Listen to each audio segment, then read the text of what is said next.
Welcome na usab sa atong pamalandong sa pulong.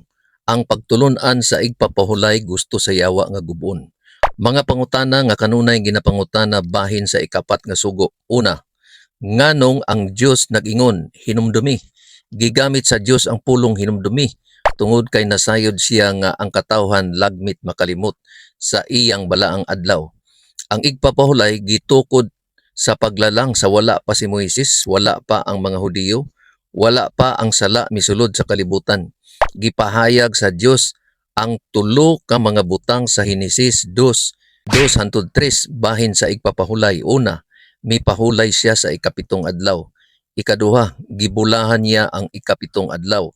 Ikatulo, gibalaan niya o gihimo nga balaan ang ikapitong adlaw. Ikaduha, unsang adlaw ang igpapahulay sa Biblia?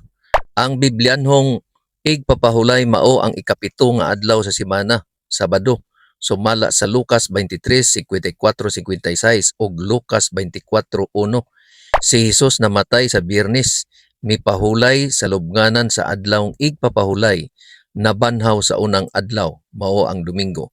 Kini nagpamatuod nga ang adlawng igpapahulay mao ang Sabado. Ikatulo, gibantayan ba ni Jesus ang igpapahulay? Oo, si Jesus kanunay nagsimba sa igpapahulay, Lucas 4:16. Nag-ingon, sumala sa iyang nabatasan, misulod siya sa sinaguga sa adlaw nga igpapahulay. Wala gayud giwagtang ni Jesus ang igpapahulay. Hinuon iyang gitudlo ang tinuod nga katuyuan niini. Ikaupat, gituman ba sa mga apostolis ang igpapahulay human sa pagkabanhaw ni Jesus?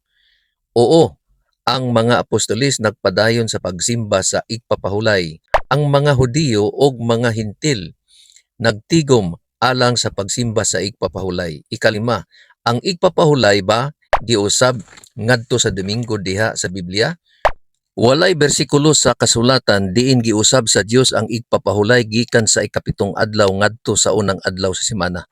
Ang Biblia kanunay nagpaila sa ikapito nga adlaw ingong balaang adlaw sa Dios. Ikaunom, unsay gipahinumdom kanato sa igpapahulay? Ang igpapahulay nagpahinumdom kanato nga ang Dios mao ang atong mabubuhat.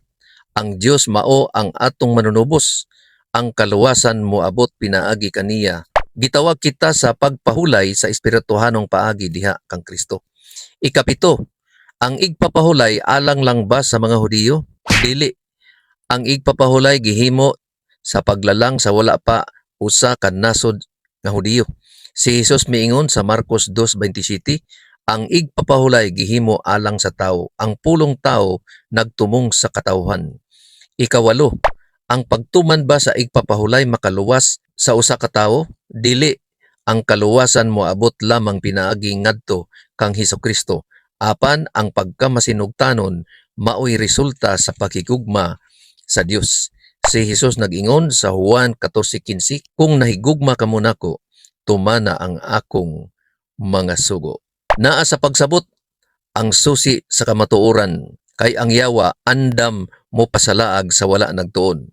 Mao lang kini ang atong mubo nga pamalandong karong adlaw. Kita ta sa sunod na pud nga video. Ang Dios mag-amping kanatong tanan.